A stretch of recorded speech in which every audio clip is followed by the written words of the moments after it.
నేను ఇచ్చింది కేసీఆర్ కాదంటే కదా నువ్వు చేసేది. నేనే చెప్తున్నా కేసీఆర్ ఇచ్చిందని జరిగింది అని గంట పద చెప్తున్నాను. ఎవడు నాకు చెప్పాల్సిన అవసరం లేదు, నేనే సాక్ష్యం. అన్నం పెట్టుడు మరుస్తున్నా కష్టం కదా. అయితే రాజకీయ పరిణామాల వల్ల కొంతమంది దౌర్భాగ్యులు చేసినటువంటి బాధల వల్ల నేను కొంత నిర్ణయం తీసుకొని మారాల్సి వచ్చింది. ఇవన్నీ హామీస్తున్నా 6 మాసాల్లో కూడా పూర్తి చేస్తా అన్నాడు. ఇవన్నీ సరే కండువ కప్పుకున్నా. ఆ కండువ కూడా జాతీయ కండువ కప్పుకున్నా. నయమైంది. ఈ కోర్టు కేసులు ఉన్నాయి ఇప్పుడు మా మీద కోర్టు కేసులు నడుస్తున్నాయి. అరే చేతి గుట్టు కండువ కప్పుకోలేదు బాబు, ఇందిరమ్మ బొమ్మతో కప్పుకోలేదు, జాతీయ కండువ మోదీ కూడా కప్పుకోరాడు ప్రధానమంత్రి, అది కప్పుకోరా చెప్పిన. సరే ఆ కథ వేరు లీగల్ గా. ఇప్పుడు ఈ పరిస్థితిలో మనం ఇక్కడ ఆగినాం. దానికి కొంతమంది రకరకాలుగా మాట్లాడుతారు. తర్వాత మొన్న నవంబర్ 7 తారీఖు నాడు సీఎం గారింటికి మీటింగ్ అయితే పోయినా. అందరు ఎమ్మెల్యేలకు మాట్లాడుతుంటే మాకు కూడా పిలిచాడు. అది ఫిరాయింపుదారుల ఎమ్మెల్యే మీటింగ్ పెడితే అందరం పోయినాం. మీటింగ్ అయినాక విడివిడిగా మాట్లాడి పోయినాం. పొంగులేటి శ్రీనివాస్ రెడ్డి కూర్చున్నాడు, బట్టివి కూర్చున్నాడు ఆయన పొలిటికల్ ఆ ఛాంబర్లో. నేను పోయి శ్రీనివాస్ రెడ్డి రేవంత్ రెడ్డి గారు లేచాడు, కూర్చోసేనని అన్నాడు. ఒకటి అడిగితే సమాధానం చెప్పినా కూర్చుంటా అన్నా.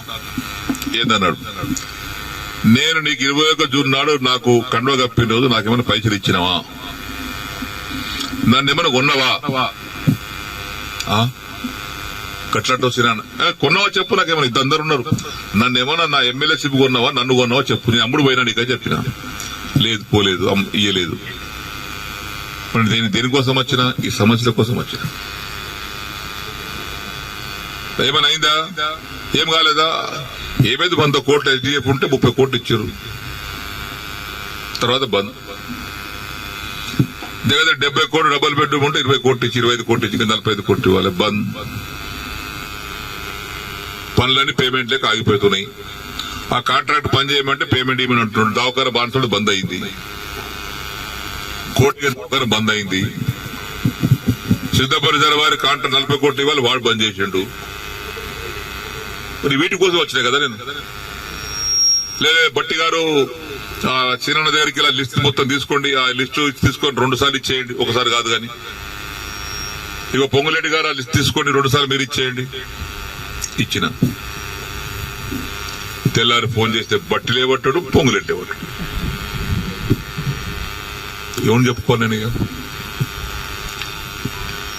మళ్ళీ అసెంబ్లీ జరుగుతుంది. జనవరి 4 తారీఖు నాడు ఆ ఛాంబర్ తీసుకుపోయి లోపల తీసుకుపోయి మీరు చెప్పారు కానీ బట్టి ఇవ్వలేదు, పొంగులేటి ఇవ్వలేదు, నాకు రూపాయి ఇవ్వలేదు. రూపాయి ఇవ్వలేదా, ఇవ్వలేదు.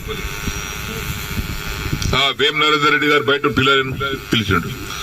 వేమన్నా సీనన్న బాధపడుతున్నాడు, అది ఇంకా పేమెంట్ కాలేదట, నువ్వన్నా మార్చిలో కూడా 3 విడతలు ఇప్పి. సరే సరే ఆయన తీసుకుని ఆయన వెళ్ళిపోయాడు. తెల్లారు వేమ నరేందర్ ఫోన్ చేస్తే ఆయన లేపడు. 50 సార్లు చేసిన, ఒకసారి కాదు 50 సార్లు లేపడు. మళ్ళా మొన్న మార్చి అసెంబ్లీలో జరుగుతుంటే మళ్ళా పోయారు ఛాంబర్. మన అసెంబ్లీలో కూర్చునే సీటు డబల్ ఉంటుంది. ఆయన చెప్పిన ఏది కాలేదండి.